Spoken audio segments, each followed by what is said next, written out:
Dewey Finn.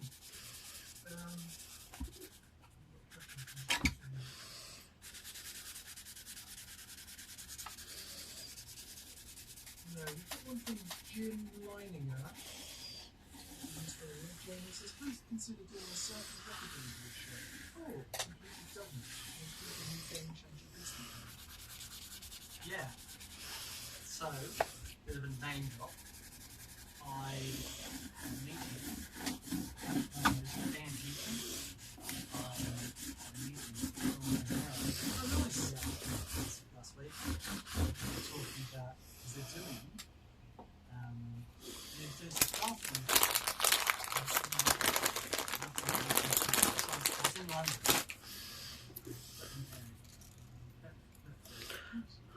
And his Ted used to work at Game Changer Royal.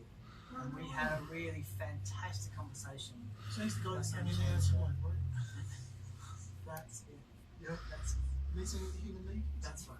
That's right. Yeah. Yeah. So,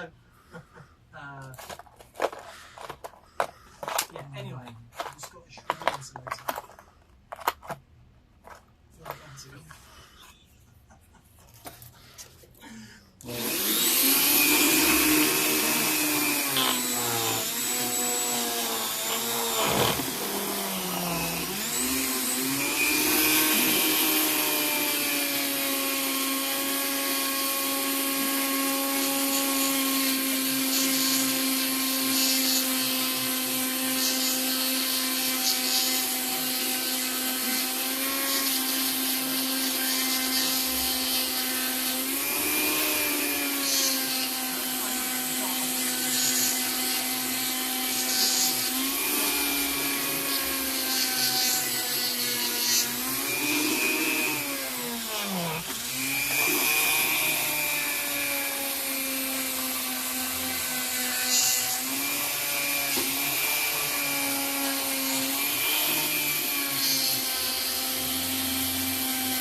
well, hopefully you enjoyed it.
there was a blue moon, which you got that confused with Blue Monday.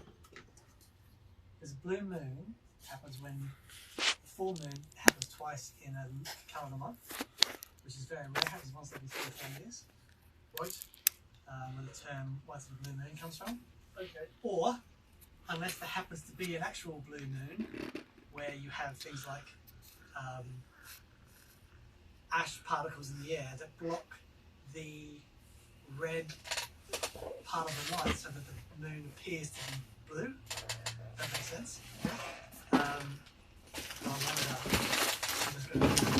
Blue Monday, blue moon. Well, it could have been a wonderful coincidence. Could have been. Yeah. I have to have a look. I felt very blue yesterday, did you? Felt fantastic. Yeah, me too. So, for those of you who didn't feel so good yesterday, and on any day, we hope you feel better. Yeah. Right, Georgia says Brent Belt. Sean Mitchell says, what up from Perth, Australia at 1 AM. Is that early or is that late? I don't know.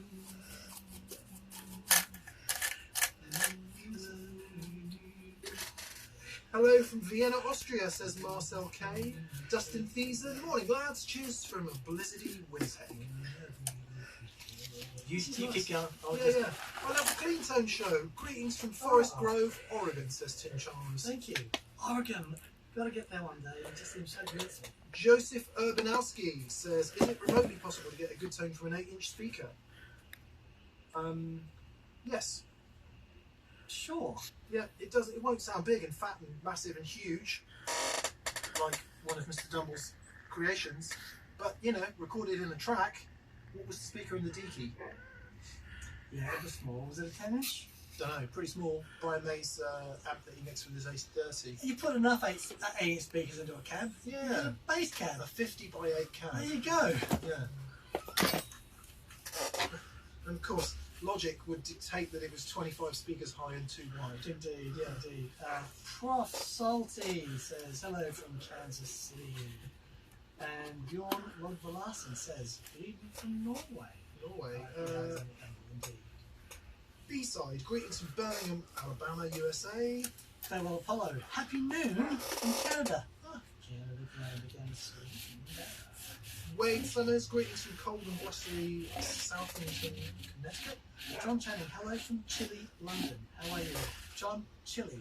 Chile is the word. Yeah, it was beautiful this morning. It's stunning. But I can't walk between two buildings without going. When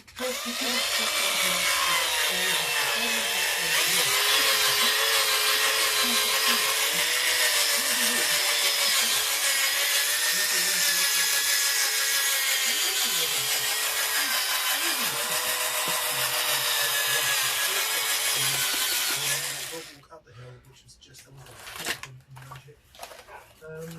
Morning, James from sunny Yuma, Arizona. The lights, hello from York. I nearly said New York, but York.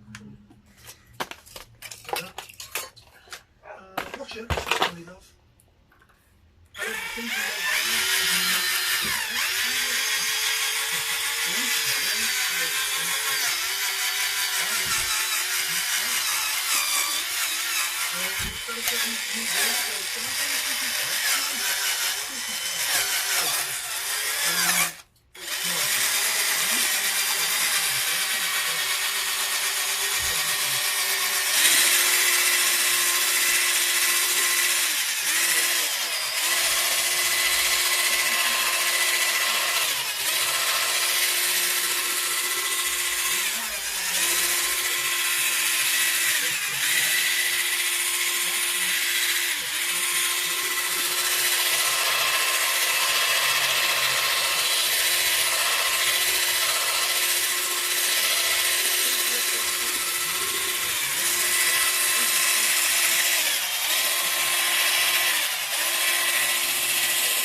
career influencers. And I think she used to be on it, because I pulled up the picture of the commitments thinking it was the one on the left. And it's the one in the middle. So she was in the commitments, but I was thinking of the wrong person. Oh my word, that's amazing. Yeah, I forget her name. Anyway, it's good. Anyway, Jack O'Donnell says, I hope that's right, Jack. Where's Chilton? Heyo, gentlemen. Hello from sunny Tucson, Arizona, says M69. Scott Dale says it's sunny and 60 in PBC GM. What's that mean? BBC GM. Paolo Balto Genetic. Greater Manchester. Perfect. Yeah, there you go. Is he thinking any states or GM? Georgia's GA.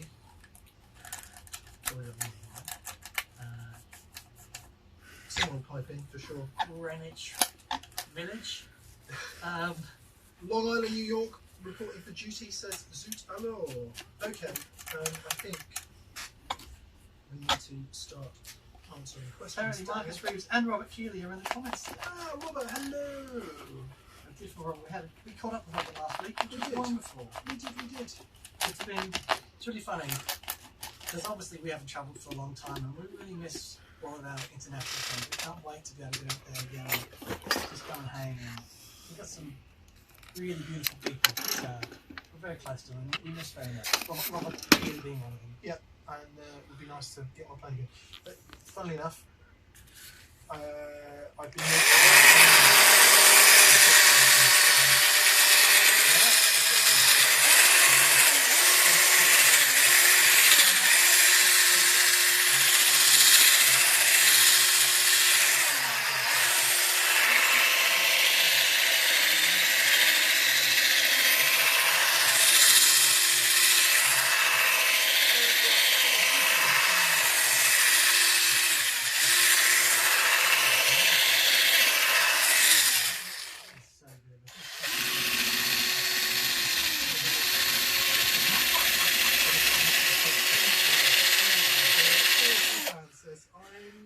check in from Slovenia again. Hi.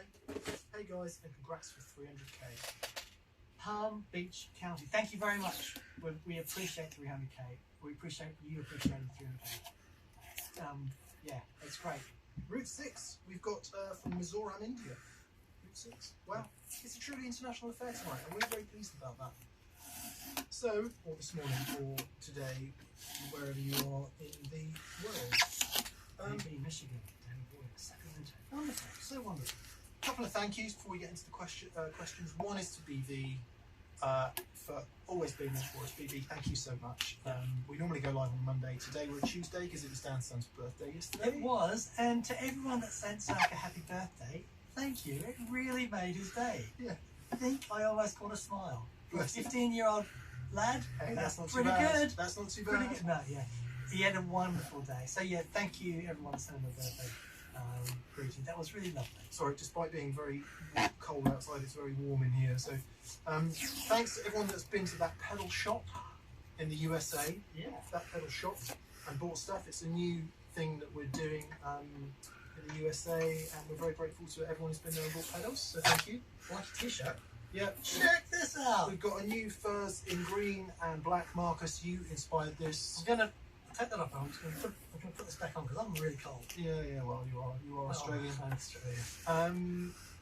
Marcus, you inspired this. We saw one of your Reeves Electro t-shirts with green and black like this, and we thought it looked cool, so we did it on Reeves first. Please go to Marcus's store and buy t-shirts as well. Happy days. Never have more t-shirts. Right.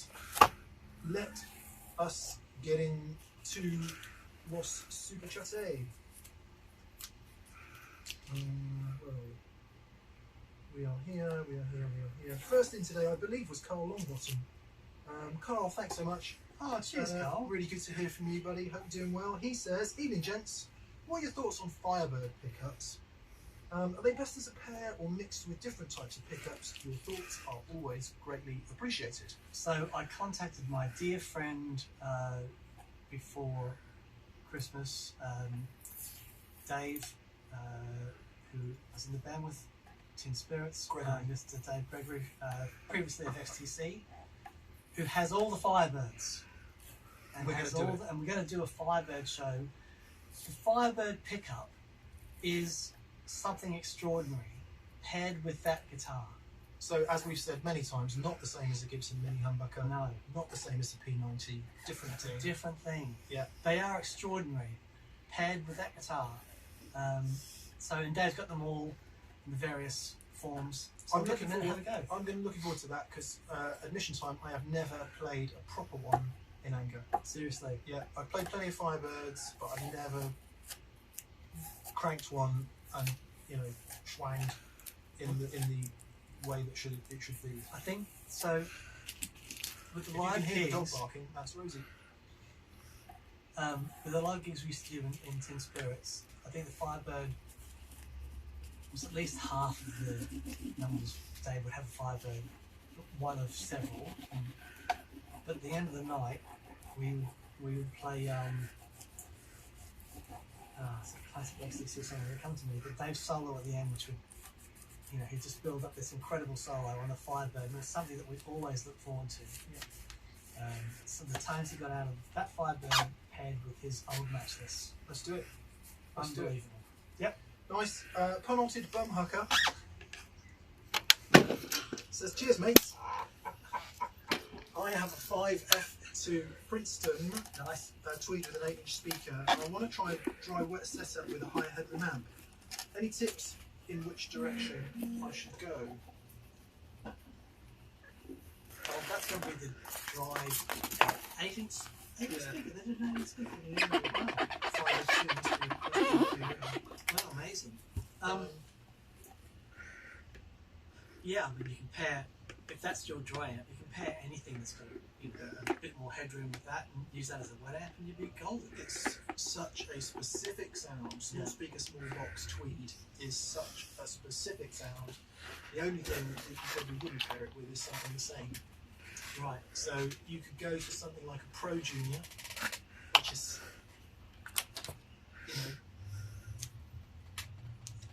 if we go like 8-inch speaker, small box tweed, what are we talking about there? Mid-range, pushed, boxy. Next step up from there is probably something like a Pro Junior, has some of those characteristics we were talking about, but is bigger. Next step up from there would be a Blues Junior, or even bigger, a Deluxe Reverb.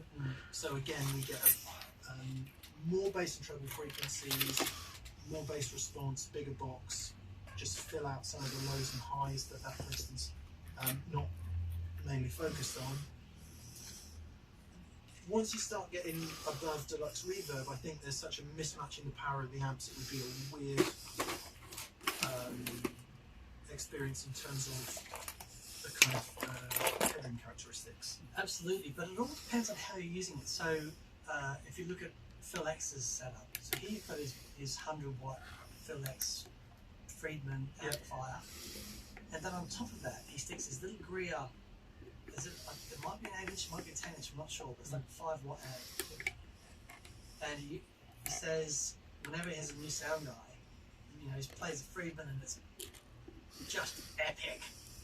So then he puts the Greer on, and it's like, and the sound guy says, what are you going to do with that? And he says, well, now mix them together. Yeah. And it's like one of those frequencies, sitting with that massive, like, wow. Well, that's not entirely dissimilar to Brian May and the D key. There you go. However, that's not wet dry. No, it's not wet dry. That's It's a different thing. That is biamped, isn't it? That's the equivalent of a biamped thing. It's like this is doing all those frequencies and that's doing all those frequencies. Sure. Whereas with wet dry, it's more of a equitable But relationship. You could make a mixture of the two. Yeah. So Yeah, for sure. I guess it's try it. Depending on what volume you're running in that, it doesn't really make a difference. But I'd look at something. I would actually go Pro Junior if I had to put my money on the table. The Pro Junior was what we played at Mike's, right? Yeah. Plugged into the 4x12. 10-inch, 15 Oh, watts. man. Yeah, it's good. I actually prefer it to the Blues Junior in many respects. Cool. Yeah. Good. Jeremy Watercotter. Jeremy says, happy Tuesday, gents. Any experience with Top Hat amps? I just put in an order for a Super Deluxe. It's 33-watt Class A amp that can take EL34s, 6L6s, or 6V6s. That sounds pretty cool. So a very good friend of mine had an AC15 style amp, top hat amp. Best 7 1/4. amp I've ever heard. Oh, well. Really extraordinary sound quality, mega build quality. Yeah, those guys really know what they're doing. So yeah, I'm sure it will be wonderful. Yeah. Well, probably, Sort of very, very serious. yeah, very, yeah. I mean, I've never played them personally, but once you're at that level, Yeah. you're in a very rarefied airspace. Yeah. That's very good. Hope you like it, Jeremy. I hope you like it. Jolly Willard, hello, Jolly. Hey, Jolly. He says, Happy New Year, guys. Dan, the Kincaid Guitar Series was so special. Thank you and Johnny for putting your heart and soul into the project and for the full 5 episodes. Play that beautiful guitar. I do every day. And every time I pick it up, I can't quite believe that I am its custodian. Have you changed your strings yet? No. I haven't touched it. I just want to play it. What's on it, you know? No idea. We'll have to try and put something on. I've got. Thing is, it's on the wall of my office, and every morning I walk in and pick it up and I just play a chord. And I can sit there, just an E chord, going, this is the most ridiculous thing. Just the experience of playing a really simple, all the harmonics are vibrating through my body going, this is the best way to start the day. It's great. I will change the string, but I just don't need to at the moment because it's so interesting. The guitar is changing so much day to day at the moment. Yeah, we should capture some of that. Yeah, we will. So I'm going to do another in another month or so. Then I head back to Johnny, do an update. But it's so funny, the wood is sort of working out what it is now. Yeah. You know, it's extraordinary. Oh, just wow. But yeah, so the pleasure is all mine. Thank you very much. Michael Gilberto, hello Michael. He says, inspired by Friday's show, I put a compressor between guitar and gained up amp. Added a lot, including clean feedback, to using a guitar volume to manage the amount of OD. Thank you. Very good. Very good. That nice. Yeah. Rod Clark, hello Rod. He says, hello from California. The world lost a true legend yesterday with the passing of Alexander Howard Gumble. Indeed. I thought it might be worth a few quid to hear your thoughts about his legacy and influence. Yep. I guess the Dumble thing, you have a lot more experience than I, because you've played originals. Yeah. I've never seen an original.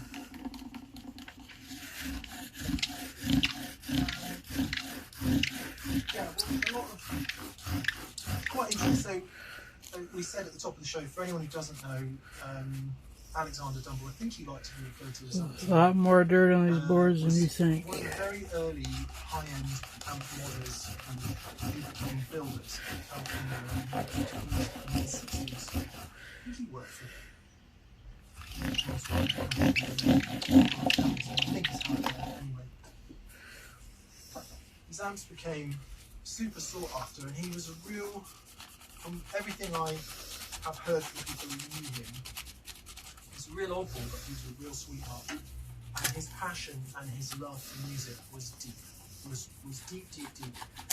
And the kind of players that he ended up working with and ended up playing his amps, I think he had a very, very decent connection with. That's from a long time ago. A great book by Jesse Schwartz called The Dumble Book, which is, goes through a lot of the classic amps, lots of nice pictures. Anyway, so users of Dumble amps include people like Robin Ford, Larry Johnson, John Mayer, Lowell George, David Lindley.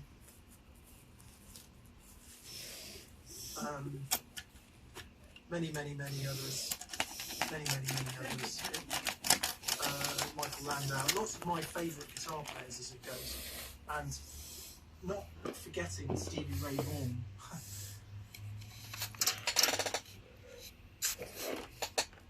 Yeah, there you go. And I didn't know it at the time, but being such a colossal Stevie Ray fan in my teens, I had no idea he played the Dumble. I mean, I just thought he played a Fender Twin, because the internet didn't exist then.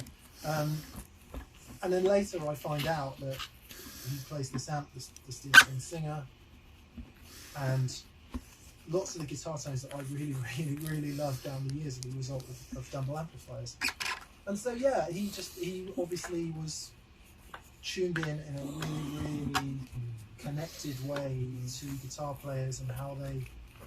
What I think, because to say the Dumble sound is a little bit misleading, because there were a few different models over the years, and the model that everyone always thinks about is the Overdrive Special. That changed a lot over the years as well.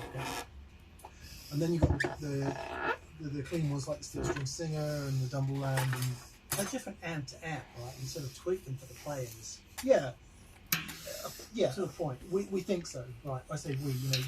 The world believes that's how it works. I interviewed Michael Landau once, and he said just what a sweet guy he was. Just a lovely guy he was. And then you hear other tales that he was an oddball. I've seen some correspondence of how you go about buying an amp, and the flipping letters and the correspondence that went back and forwards between customers and him was astonishing, really. Anyway, I think his mark on the amplifier world is indelible. It's just. And the guitar tone world, and we're all born, we all die. It goes around, and that's how it goes. And he'll go down in history as someone who's made a massive contribution to guitar tone. And I think chiefly, for me anyway, for what it's worth, his legacy is enabling guitar players to express themselves. If you think about all those players I just mentioned, none of them sound the same. No, They all sound like them in a massive way. Yeah. So, yeah, thanks to him for that, and thanks to all the players who make his amp sound so great. The prices are insane. If a used one comes up, it's like lottery win money. Yep. But that's what you get from rarity. Indeed. I was just reading it, I think he built, in the book anyway, the book says he made less than 30 Steel String Singers. Yeah. So, can people copy the circuits? Well, they're good. Can modern amp builders look at the amps and rebuild them? Yeah, probably. Are there things out there that sound as good? Yeah, probably. But he was a true artist. Yeah. He did what he did and nothing else. And I love that. Yeah. He wasn't copying anybody. He had some really different ideas about things. So very, very strongly built cabinets, EV speakers. Bear in mind it was late 60s through the 70s and into the 80s where stage volumes were insane. So it was about volume and clarity and all of those things. Anyway, I could talk about all of that for hours. He did say, reading that book before, one of the things he said was a lot of great amp builders out there know about technicality of all designs, but it takes something different when you get into the artistry of it.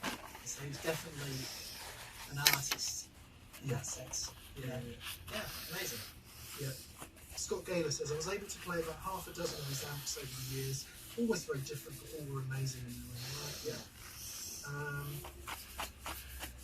LA3 Music says, Mr. Dumble also did the Fender Bandmasters that Eric Clapton tours with and tweaked them to sound like EC or Set at 7. Bjorn Lodvar Larsen says, Two-Rock was basically started to make affordable Dumble-style amps. Yeah, I think that's a contraction of it. I think Bill Crinard and Joe Loganowski in the early days, certainly that was a big part of their inspiration. Things have moved on now, but yeah, absolutely, and lots of other people sprung up around it.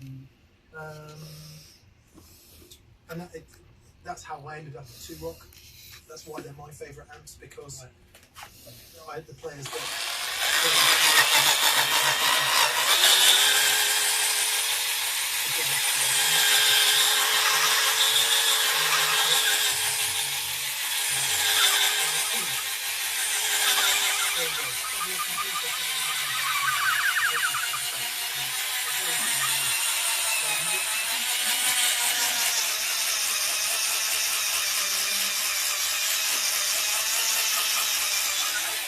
Shatman 2. Sublime to the ridiculous. Shatman 2 says, why do some people think John Mayer is a great guitarist? I've listened to his albums and I went to a show. It boggles me that he's considered an interesting or skilled guitarist. I don't really know what to say to that, Shatman. If you don't like it, you don't like it. And that's okay. It's okay not to like stuff. Yeah, but to not appreciate that he's not a good guitar player is.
On Room for Squares, that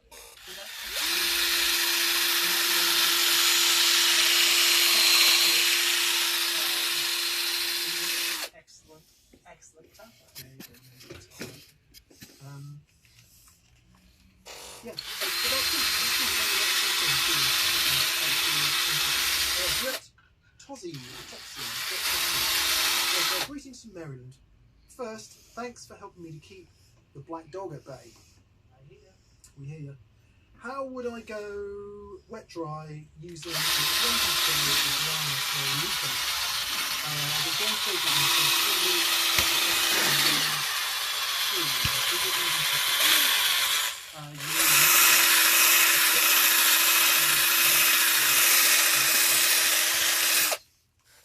Not impossible. There's quite a bit of routing and stuff to do.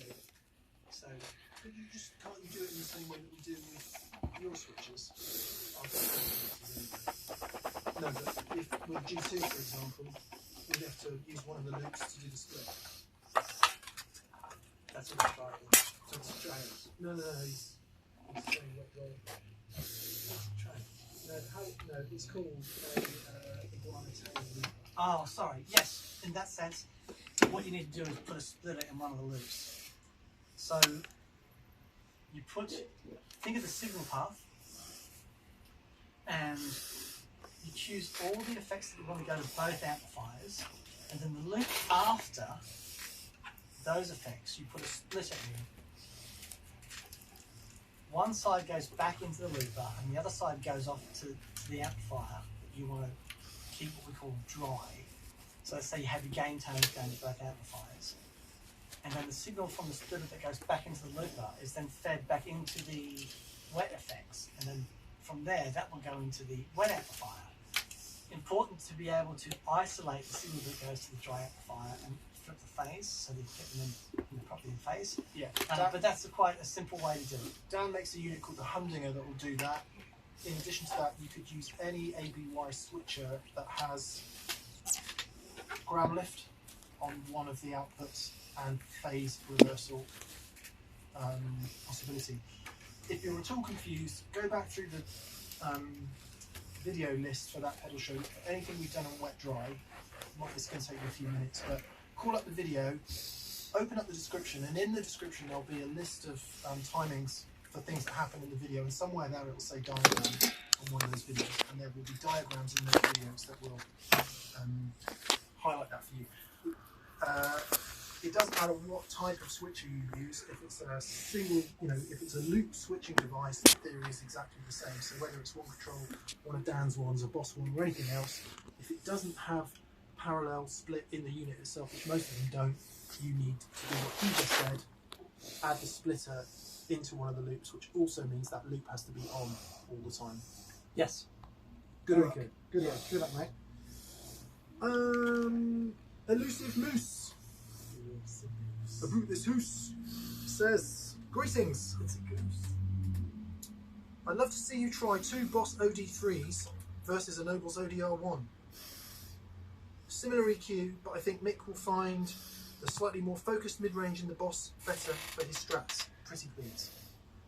Interesting. Yeah, maybe. I like the Nobles, but it's a great thing. But there's many other overdrive pedals I would choose before it. So Yeah. yeah, actually, to be fair, what I liked is what I generally like is two ODs stacked, and you know, Yeah. as long You as can get one's sort of boosty and one sort of mid humpy, I can work with that. Yeah. So yeah. But I did for many years Elusive. I did use two yellow gloss overdrives, whatever was available at the time. That was my rig before I really got into pedals. So yeah, I'm with you on the two stacked yellow overdrives. Don't know if I ever had two OD3s. Definitely had an SD1 and an OD3, and other combinations there. Yeah. Yeah. SD1's that's great. Knee ends.